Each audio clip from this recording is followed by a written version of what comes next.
उस रात जो राकेश ने देखा वो राकेश किसी को बता नहीं पाया। तो दोस्तों ये कहानी है पूरी राकेश की और जूनागढ़ के पास के गांव की। तो ये कहानी पूरी सुनना कि एक चुड़ैल ने कैसे उसको तबाह कर दिया। तो दोस्तों मैं लेकर आ गया हूँ गुजरात के एक गांव की कहानी जहाँ चुड़ैल ने आतंक फैला रखा था। तो मेरे प्यारे दोस्तों ये गुजरात के एक गांव की डरावनी चुड़ैल की कहानी है।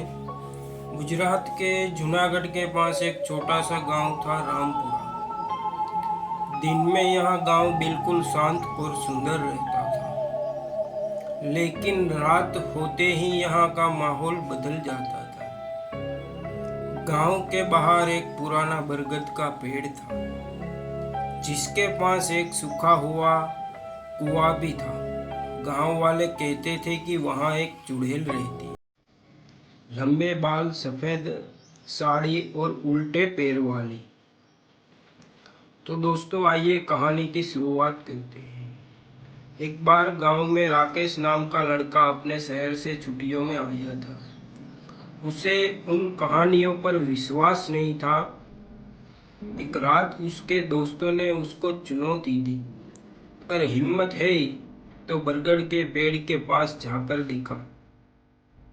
तो राकेश यूं ही अपने एटीट्यूड और पावर में उसने हंसते हुए कहा कि भूत प्रेत कुछ नहीं होते हैं, मैं अभी जाकर आता हूँ।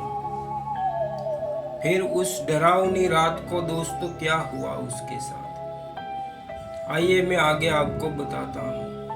रात के करीब 12 बजे राकेश अकेला टॉर्च लेकर उस पेड़ की ओर चल गया। वहां धीरे धीरे तेज होने लगी हवा। जैसे ही वह कुएं के पास पहुंचा, अचानक उसे किसी के रोने की आवाज सुनाई दी। कौन है वहां? कौन है वहां? राकेश ने डरते हुए पूछा। अचानक टॉर्च बंद हो गई और अंधेरे में उसे एक सफेद साया दिखाई दिया। तो राकेश ने देखा कि उसने एक चुड़ैल का सामना किया है। वो साया धीरे धीरे उसकी तरफ बढ़ने लगा। राकेश ने देखा लंबे उलझे बाल, सफेद साड़ी और सबसे डरावनी बात उसके पैर थे वो उल्टे थे। सबसे डरावनी बात ही यही थी कि उसके पैर थे वो उल्टे थे। चुड़ैल ने धीमी आवाज में कहा, मुझे छोड़कर क्यों गए थे?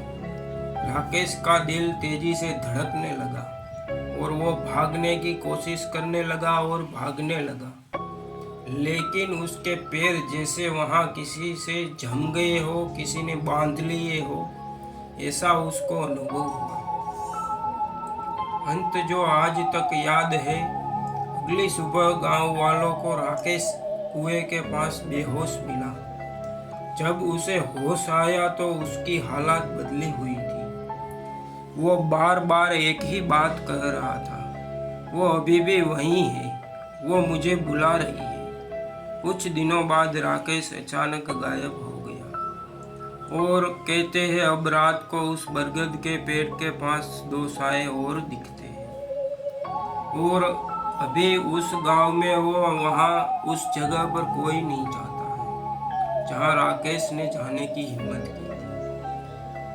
तो दोस्तों अगर मेरी ये कहानी आपको अच्छी लगी हो और आगे भी ऐसे ही कहानियाँ सुनना चाहते हो तो मेरे इस चैनल को, मेरे इस पेज को फॉलो कर लो। और अगर मेरा कहानी आपको अच्छा लगता है तो इस पर लाइक, शेयर और कमेंट कर दिया करो कि जैसे मुझे आगे कहानी बनाने में, बोलने में मदद मिले।